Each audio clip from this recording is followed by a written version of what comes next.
సరే ఇంకొక వైపు చూస్తే అక్కడ ఆయన అరెస్ట్ చేశారని తెలిసింది, మన అల్లు అర్జున్ గారిని.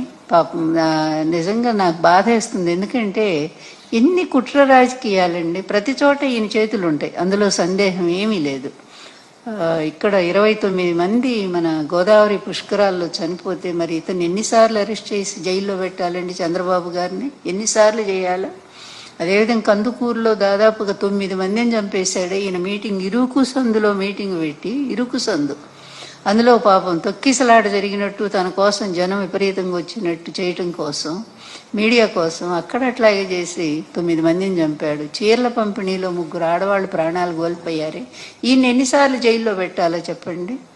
అభిమానంతో వాళ్ళు విరగబడి ఆ రోజు అది అబ్బాయి అన్న కావాలని చేస్తారా? తన సినిమా చూసుకోవాలని, ఎలా ఉందో ప్రజాస్పందన తెలుసుకోవడానికి ఆయన వెళ్ళాడు.